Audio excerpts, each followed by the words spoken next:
Hello everyone, and welcome to the first episode of Age of Wonders 3. I wanted to get this off of my chest at the very beginning of this episode. I do not have much experience with the Age of Wonders series. For whatever reason, this series went under my radar through most of my life, and I only discovered Age of Wonders 2 a couple years ago, I think, when I saw it on like some random Steam sale. I was like, what is this? And I looked into it, and I'm like, this game is like right up my alley. How did I never know about this game? So I did play Age of Wonders 2 for a little bit, but I don't think I played it enough to be able to point out differences between that game and this game. So I just wanted to let you know, for anybody who's Age of Wonders veterans, I am not. So I hope that doesn't bother you. Alright, so with that out of the way, there are a couple options you have when you jump into the game. You have the new campaign, of which there are two, the Elven Court and the Commonwealth. From what little I've played so far, it seems like the Commonwealth could be the bad guys who are trying to change the world through use of machinery, and the elves are, well, I guess trying to preserve things. I could be wrong. I've only played a little bit of the tutorial of this game, which you play as the elves, to kind of familiarize myself with it. So besides that, you also have scenarios, as you can see here. I will not be playing one of those in my first series. I'm going to be playing just kind of a random map, but I'll probably jump into these eventually. Probably eventually. And then, of course, your third option is random new map, which is, this is the kind of mode for these games that I always gravitate to. I'll play the scenarios here and there. I may play a campaign if it has one. But typically, in these games, like the Heroes of Might and Magic games that I've always played, I found the storylines to always be kinda so I always stick to these kind of random setups. So this is the beginning of the random map creation screen. And you can see, like, hey, this kind of looks very basic. It's not that basic. This is kind of, I like the way they did this. They have this screen, so if you just want to quickly create a generic world, you can jump in and go. You have your difficulty settings here, you have your map size, your players, your map type, land, continents, or islands, and then game flow. This is pretty cool. So game flow on normal, I'll show you what this actually affects. If we go into the advanced options, you can see here's the difficulty and a nice little drop down menu, the map size as well as the map types, players, and then here you get to choose if there will be underground as well as surface area. I will choose underground because that's cool. I like having underground sections. And then this is the game flow. So on normal, this is the starting stats of the game. You have your starting town, you will have a village, you can drop that down and change it to whatever you want. You can have random, none, start out so you only have a settler that you have to build your own city, an outpost which is like a very, very small village, and then your normal village, town, and up to metropolis. So these are your default settings, starting units, starting distance, all that good stuff. And let me show you this, geography. Sliders for the geography. If you want nothing but plains, you know, you just drop all these and you get nothing but plains. I'm going to leave everything in the middle for this first game. I don't really want to mess around with them too much, but that is insane. I have not come across a game that allows you to manipulate the terrain, the geography of the world like this. That's very cool. Also, alright, so anyway, there's the game flow. If we go back to previous, you can see that if I change game flow to battle, if I hover over it, it says players start with a city and a powerful army that is ready to battle. We also have empire building, start with a settler and a small army that need to build their empire from scratch. And then adventure, players start with a considerable army on a map with few cities, discover unexplored lands, adventure awaits. So these are just kind of generic settings that give you these presets. You can see that now this has changed to follow the adventure type of playthrough or game flow, empire building. Again, the stats have changed. I am going to go with just the normal for this. And for map size and players, let's, sure, why not? Let's have 6 players. We'll go on a large map size. I typically don't like islands too much, so, continents could be interesting with a underground section. I'm curious if maybe the underground could connect them. I don't know if it would make too much sense because, you know, there is water separating these lands, but I'd be interested to see. Plus, we get some kind of water gameplay in this game, so I'll do continents for now. Difficulty, I will not play as king. Let's see, we have squire, knight, lord, king, and emperor. I will try... I'm assuming like Lord is kind of like normal. You have like very easy, normal, hard and very hard. I'm no stranger to these types of games, but this specific game I kinda am. I've only played the tutorial a little bit. I'll choose Lord for this first playthrough. I'll probably bump that up in the next one. And with that all set, we'll go to next. And then here we will set up the AIs and human... Well, I am the human player. We can also set up simultaneous turns or classic turns.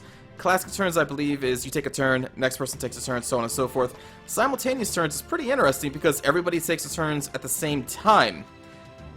That seems kind of cool to me. I'm going to choose that. If we wanted, we could turn on a turn timer. If we want, we can also do teams. I will not.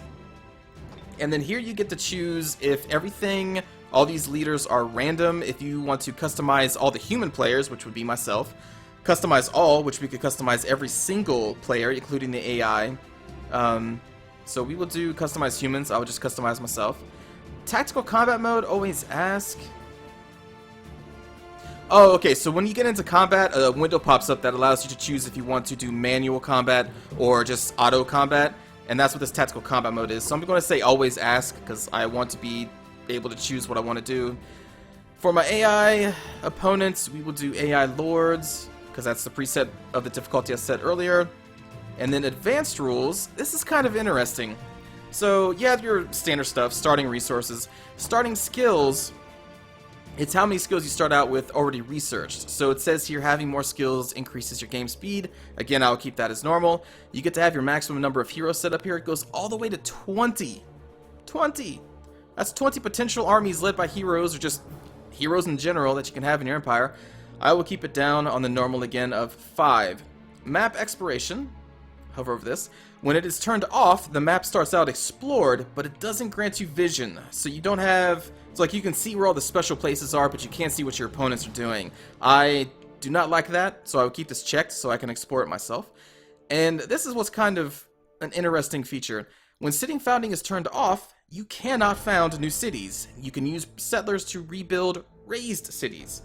That's really interesting. I like it. I'm going to keep this on because I do want to find, build new cities.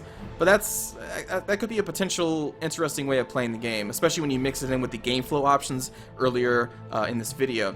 So let's go to apply. Alright. And we are going to customize ourselves. So let's go to launch. And then we get to choose our lord. So this is the library of custom lords that are preset in the game.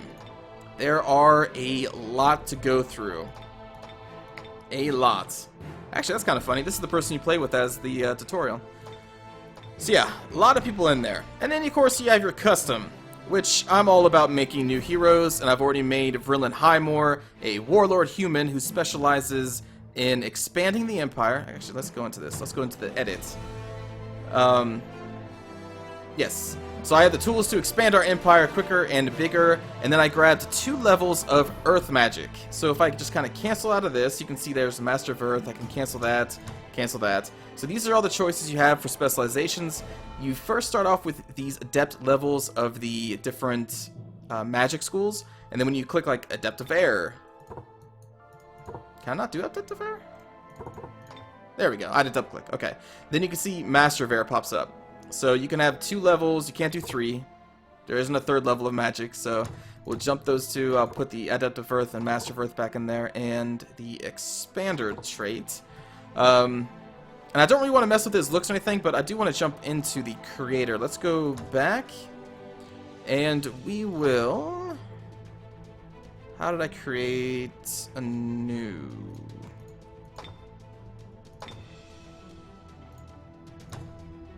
Crap.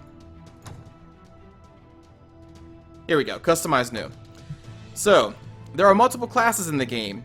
Each class has a different set of skills that you can research that will change the way of play. So the Dreadnought skills are going to be different from the Rogue, different from the Sorcerer, so on and so forth. Theocrat, and Warlord.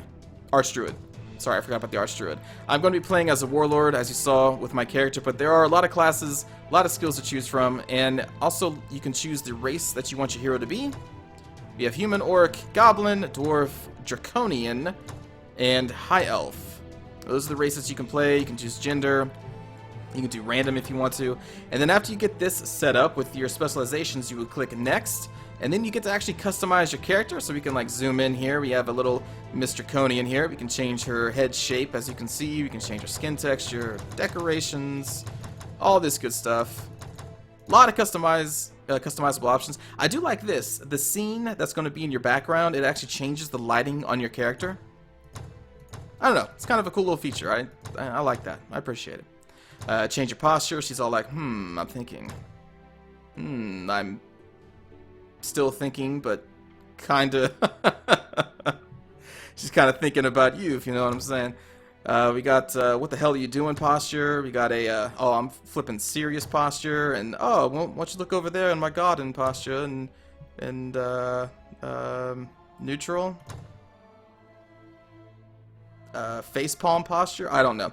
Alright, so anyway, you can change the looks of your person. You can change their name here.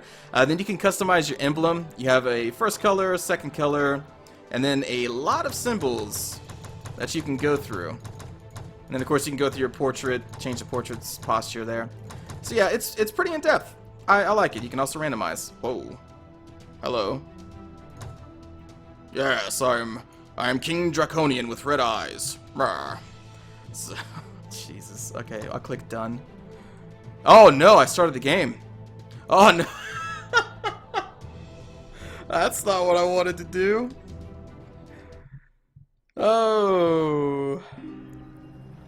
Lucian von Kesberg, the Draconian. Not what I planned on doing.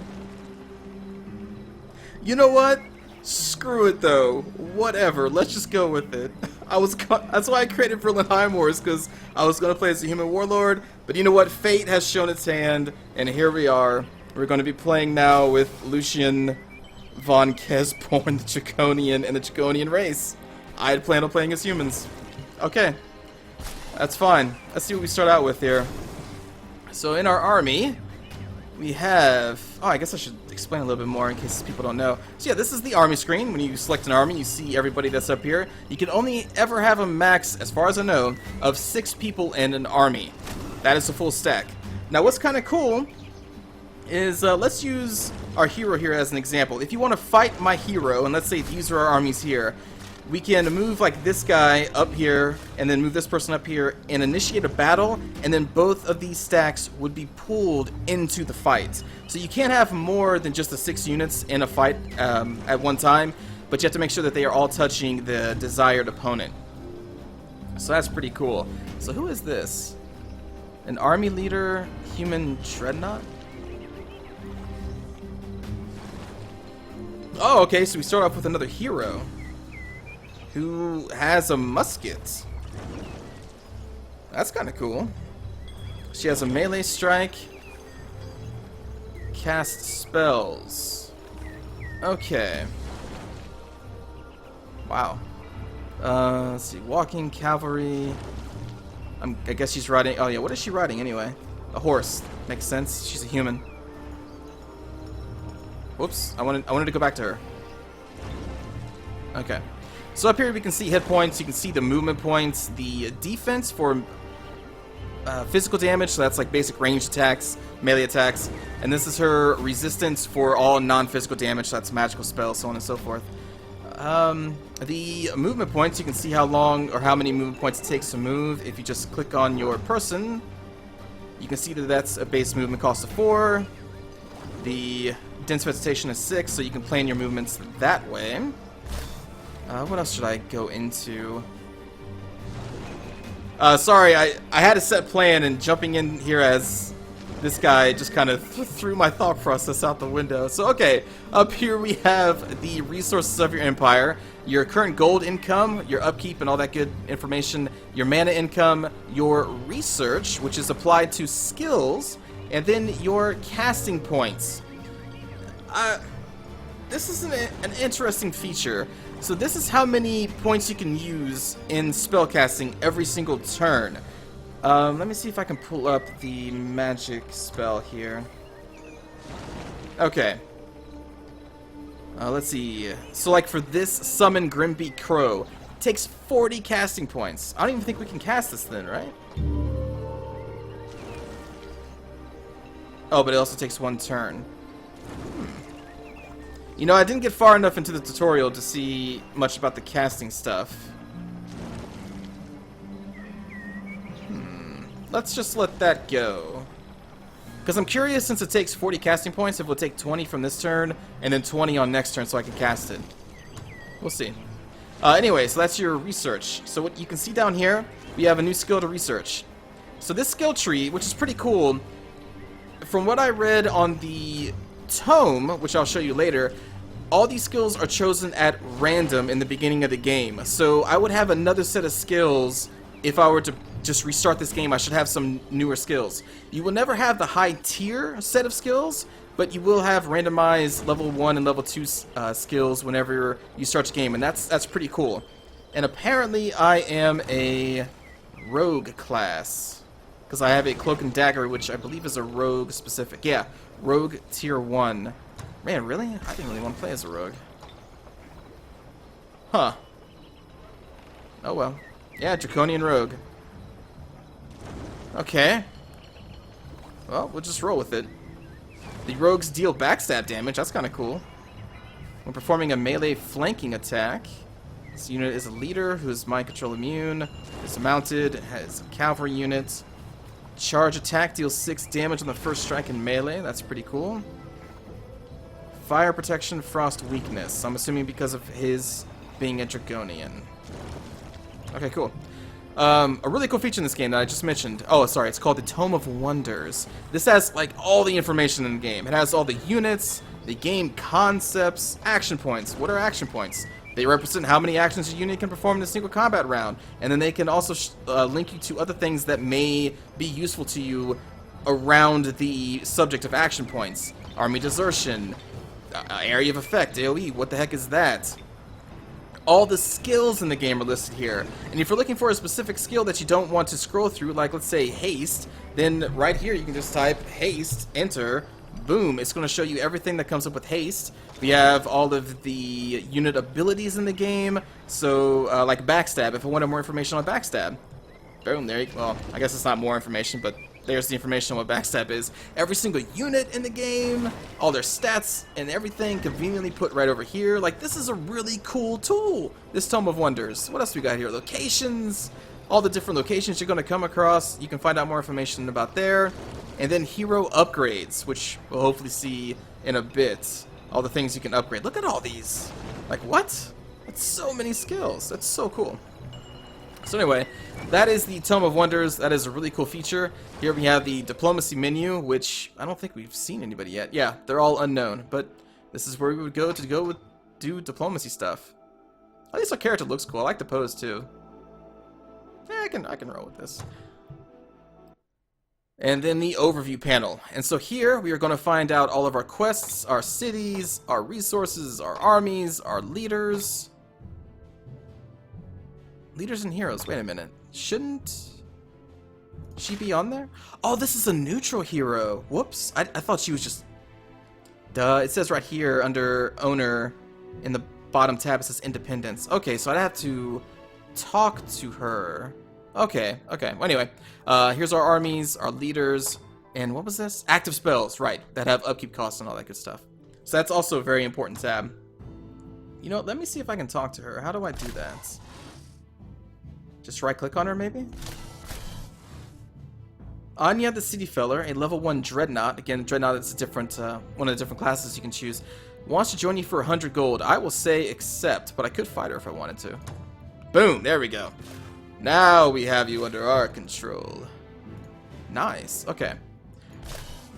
Man, what do I do? Let me click on my town. Okay. So this is the town screen here. You can see automatically we are producing merchandise, which is just kind of a generic thing you can do, excuse me, every turn to increase your gold income. Let's see. So these are all the upgrades you can do, basically like all the buildings you can make. You can see merchandise right there. The other generic thing you can do is build population, which increases the size of your city over time. For right now, what do we currently have? Existing upgrades. Right, okay, so this is our capital city. This is our throne city. That is very important in this game. So in this game, your hero can die, your main leader. They kind of go into something called the Void, and after a few turns, they are automatically resummoned back at your capital city, your throne city. So if your character dies, and then your throne city is taken over, you lose the game. If the throne city is taken over and your character's still alive, you can move the throne city to another city. It just takes a few turns, so be aware of that. Throne city is very important. Race Draconian. I guess that's an upgrade the city has. We currently have wooden walls. We have a barracks, which unlocks the production of infantry and archer units for this city. And that tells you what it leads to right there. And a rogue's palace. Unlocks the production for class-specific units. Right, I didn't even talk about that. So there are class-specific units in this game for every single class that you choose. So that also can determine how you play the game. There's a lot of options in this game, and I am always in love with games that present you with a wide array of options to, on how you want to play your game. So that's pretty cool. That's our current upgrades. City options. We could raise the city, burn it to the ground. That would be a very poor decision. And it would give us minus 100 happiness to our empire for 10 turns. Because this is an act of evil. And we could also plunder our city. Again, probably not something we'd want to do. Alright, so we have a new hero. We also have a Draconian Raptor, which is apparently a tier 2 unit. As you can see right there, upkeep 8 gold. They have a melee strike, 11 defense, 9 resistance. They are cavalry. They have that charge attack. This unit regenerates plus 6 HP per turn. Now that's not in combat, I believe. That's actually out here in the combat map. So when you end your turn, these guys can regenerate 6 every turn. So that's kind of cool.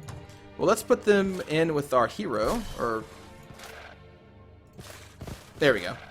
Sorry, I've been playing a lot of Warlock 2. And in Warlock 2, you do everything by left-clicking. In this game, you do everything by right-clicking. It's kind of weird to go back and forth. So there we go. We have a second person in her army. I would like her to get more. So let's go back to our city, if we could. There we go. The current options that we have of building things. Draconian Flamer. Draconian Flamer has a melee attack that also does fire damage. That's kind of cool. 32 hit points, upkeep 4, Firebomb. Range medium. Cannot be used while engaged. I'm assuming that means in melee. Launches a volley of fire explosions at target unit. The fire deals splash damage to all units in a 1 hex radius. Ah, this thing does AoE damage. Cool. Hey, this unit is able to walk. That is cool. Am I right? Lava walking. Okay, they're apparently able to walk over lava. They are an archer unit. They also have the fast healing ability. Fire protection 100. Cool. They sound pretty cool. Draconian Crusher. This is our basic melee guy. Whoa. Whoa. Alright. 9 defense, 8 resistance. Melee strike of 12. Can trigger up to 3 times. That is if they have enough action points, and we'll hopefully show that here if we get to a fight. Overwhelm. Deals plus 3 strength damage or physical damage against pikemen and shielded units. Interesting. Huh. Okay, that's cool. Hey, these guys can also walk. Very nice. Projectile resistance. They gain more armor against range attacks. They can climb city walls. That's pretty cool. And again with the fast healing. I'm assuming that's kind of a trait that all Draconians share. Draconian Hatchling. These little guys. What the hell? These little guys have a fire spit? Ooh. Don't let their size fool you. 11 fire damage. That seems kind of big. When this unit reaches gold medal rank, it evolves. So the units do level up, and apparently these guys evolve into something else. Irregular units are a diverse class of units that possess unique abilities. I think there's also different skills in the game that can do more damage or help irregular specific units, so that's kind of important. Draconian Fire, fast healing. Okay, so let's grab for her. Let's grab one of these hatchlings. We'll grab 2 crushers, and that's all we'll do for right now. Alright, so what is in our current domain? Our domain being this red area around our city. We have a gold mine and a mana node, which adds mana to our production. Also, there's a treasure chest right there. Let's claim that up right now. So as we move, you can see our movement points are being drained. And that just gave us some gold, okay. We have a neutral unit here who's sitting over another node. Now, just by conquering this unit, I don't gain access to the node itself unless my domain, or unless it is in my domain. So you got to keep that in consideration. We also have a troll, which is a tier 3 unit. That sounds kind of scary. And 3 kobolds. But they are sitting on a great farm, which increases population growth. That would be pretty cool. Okay, well, I think my first thing I really want to do is kill that guy. I think we can do it. Let's move back down there. We'll move her here, and I think we'll have them both engage against this party in the next turn. So, skills to research. Let me see here. Basic seafaring, don't care right now. Produce scoundrel. Enables production of the scoundrel in cities with the rogue palace, which I believe we already have. This is an irregular who can shoot a crossbow, has something called sabotage, which I don't know what that is, and sprint. And unlocks the ability to produce a bard. That sounds pretty cool. Courtesan. Receive a permanent relation bonus with independent cities, which makes them more friendly. Yes, so there are independent cities which you can do quests for to eventually have them join your empire, so that's kind of cool. All irregular units receive +1 vision range. I mean, there you go right there. So, what I was talking about before, how there are things that target irregular units. Here is a spell, a city enchantment. Target owned city gains +300 happiness bonus. Takes 9 per turn to keep it going. Enables terraforming on terrain into wetlands, fertile plains, dense vegetation, or barrens. Dispel magical enchantments on target units, or quick dash. Restores 10 health and 50% of the movement points on target friendly unit.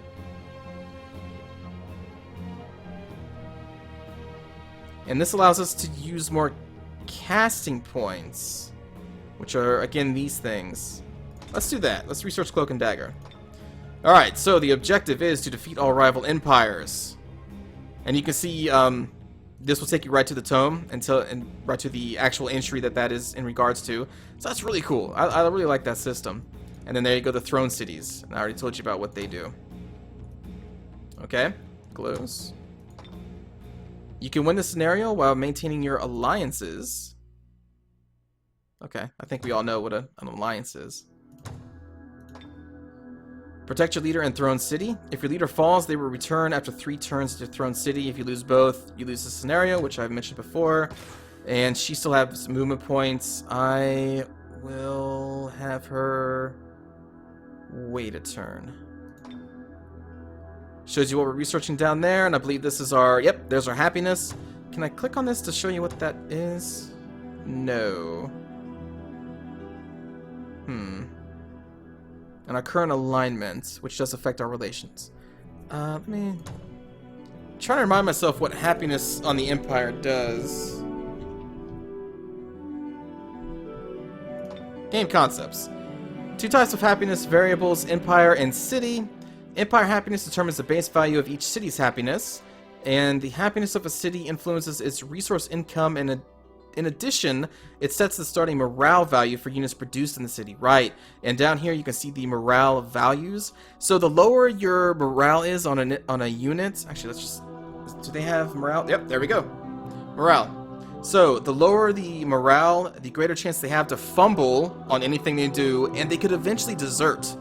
It's kind of important. So you want to keep happiness pretty high, of which we're currently in content, which is totally fine.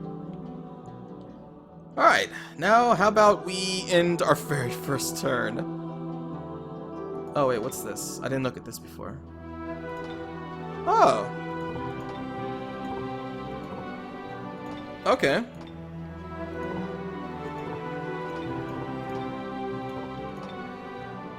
Oh, on the mini-map what you see. Oh, okay, cool. I didn't even notice that button before. That's cool. And then all your events. Alright. Well, let's end the turn. Alright, so let's pull up next to this gentleman here, this troll. And we are ready to cast the spell. Let's cast it on this unit. And they automatically joined. Interesting that we were able to cast it even though we only had 20 points. That was a 40-point spell, right?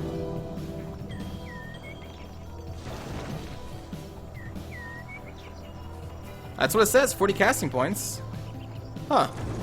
Alright. Well, we were able to cast it. What do these guys actually do? I'm assuming they're scouts. They actually have decent resistances. Projectile resistance, first strike. Alright, when it attacks... Oh, okay, yeah, first strike. That's... Oh, yeah. Night vision, animal... Okay. And is summoned. Alright, well, let's do a quick fight and then we'll end this first episode. So there you go. So it's basically showing you all the tiles that is connecting to this enemy. And if we had armies and all those, they would all be brought into this battle. So let's do manual combat. And get into a fight.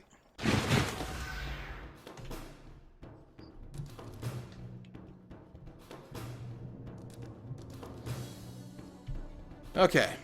Independence removal. Assuming the kobolds are pretty easy.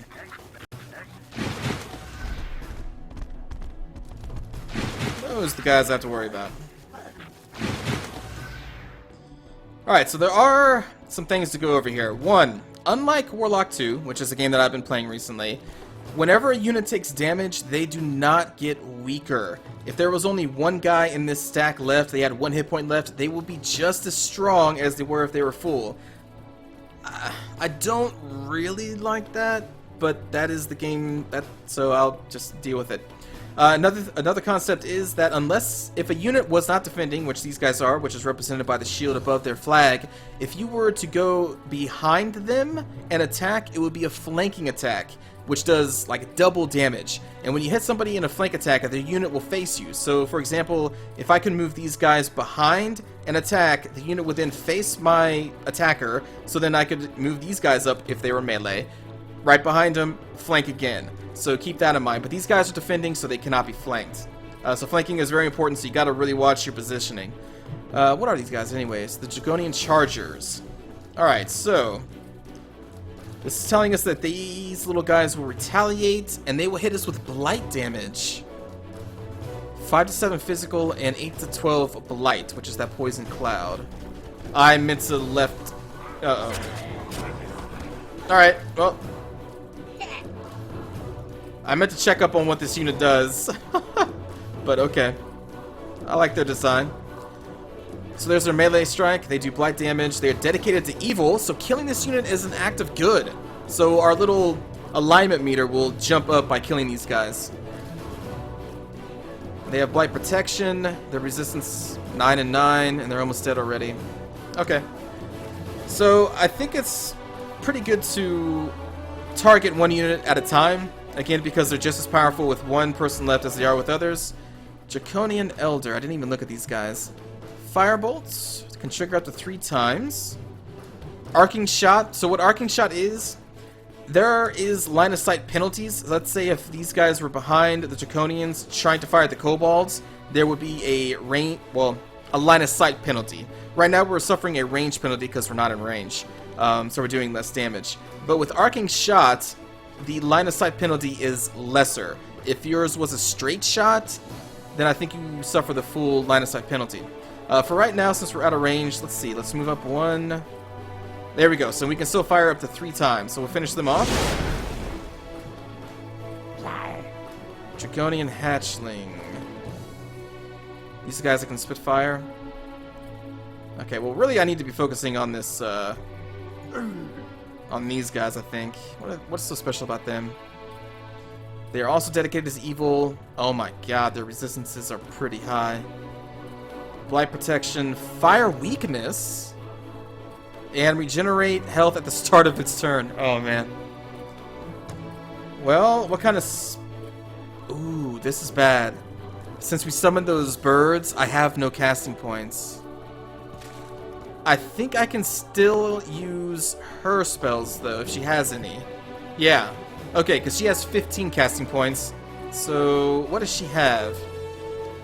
Infuses the gears of target machine with mana. I don't have any machines, so that's nothing. A mana-infused flashbang that bursts apart into a mixture of light, deals 4 physical, 3 fire, and attempts to blind it. They have a maximum attack range of 1 if they're blinded. Deploys a machine that emits a powerful force field protecting target-friendly unit against magical and elemental threats. That flashbang could be useful.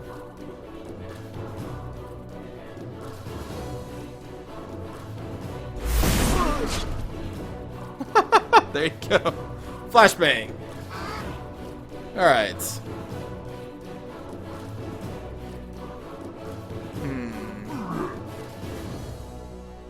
So this guy can move all the way up here and attack, I guess?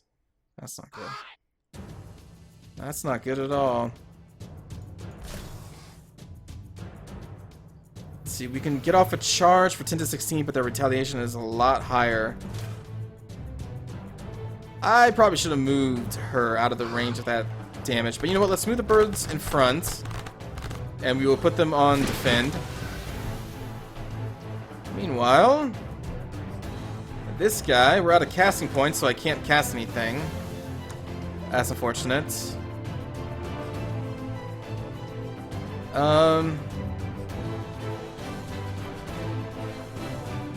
Alright, let's move up our charger.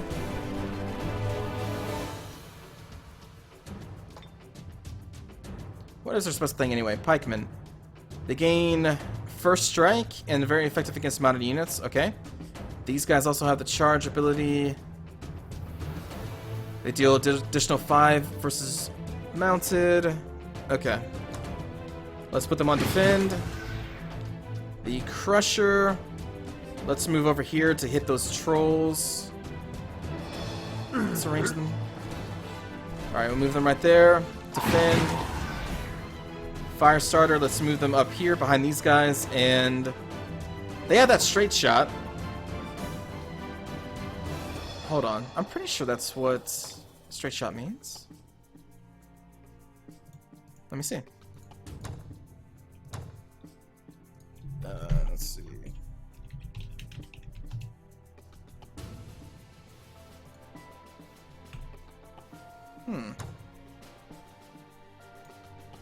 Well,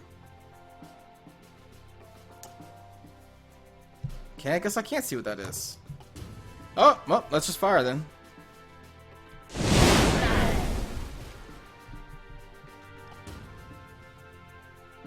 And that's all we can do, right? Oh, the raptor, of course. Let's move him right here, and we'll defend. And then our hero, we'll move over here. And possibly I'll try to set up a backstab attack here, but we'll defend for now. Again, meaning they cannot be flanked. End our turn.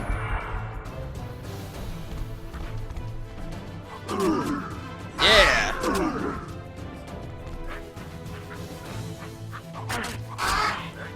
That's why I set them up there. I wanted them to take the hit instead of our hero. Nice, and there was our pikeman getting that first strike ability off. Cool. And those kobolds are now dead. Alright, so what's this? Dragon Ancestry. Bestows high morale, 40% fire protection, and fire strike on target-friendly Draconian unit until end of combat. What's the range on this thing? Is it all the way out? Really? I gotta remember this is not Warlock. Right-clicking is moving, not deselecting. It's gonna give me a while to get used to that. Cannot reach the target. What about if I move there? No. Alright, so I guess it is just next to them then? Well, shit. Alright. Defend. Okay, I did forget about this. So when they counterattack that kobold unit, it did take some of their action points. So now we can only move up a little bit. Move these guys up. Defend. Alright. So this is when I can set up a lot of flanking stuff.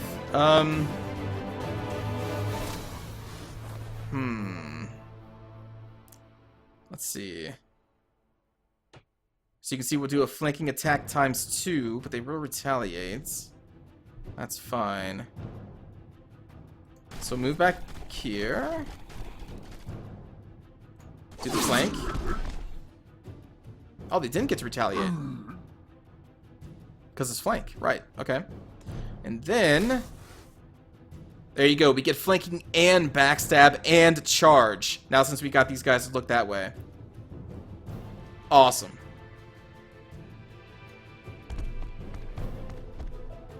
Although, I wouldn't call that a backstab, but the game did, apparently. Alright, so now they're facing over here. So now we can get a flanking charge with our other hero. Apparently. And now he's dead. So that's how crazy, like, positioning and defending and flanking is. I mean, that powerful unit just got killed by 3 guys because I kept flanking him. That's insane. So anyway, let's also... if you move there... oh! Forgot there are attacks of opportunity. Forgot about that. Crap. But why is this not flanking, though? Can these guys not be flanked?